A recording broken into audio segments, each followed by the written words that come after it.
Hey everybody, it's Mr. Kanita here, and listen, this week's pearl is whose word do you believe?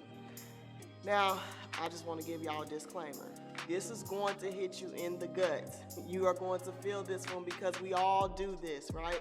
But God was really dealing with me one day. I was in prayer and he was talking to me and he kept reminding me of John 1:1, where it said, "In the beginning was the Word, and the Word was with God, and the Word was God." So, in the beginning, God gave his word concerning us, concerning creation. He gave his word. He said that it was good. He also told us what we had. As we live throughout the Bible, we see that, he gave us a measure of faith and that we will prosper in him, that we have the ability to not fall into sin or be a slave to sin because he gave us his spirit. He tells us in the word what we have and who we are.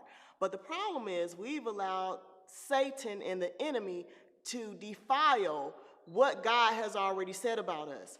He told us that he made us good, that when he created creation, it was good.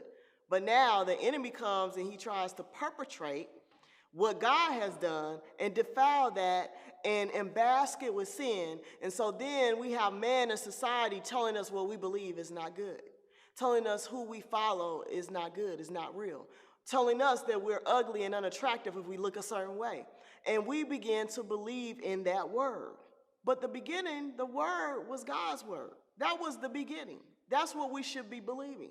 So in this pearl, I want to challenge you and ask you the question, what is it that you believe?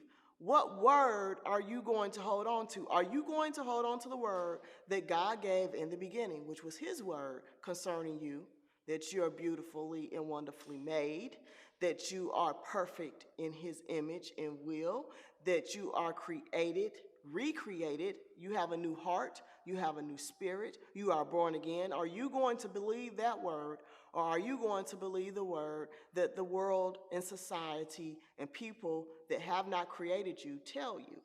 That's the question that you need to ask yourself this week. And if you are believing the wrong thing, it's okay. We can just course correct.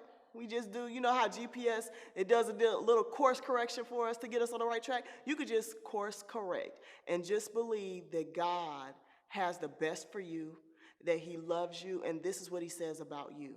And start feeding that to yourself instead of what the world and other people are saying about you that is negative.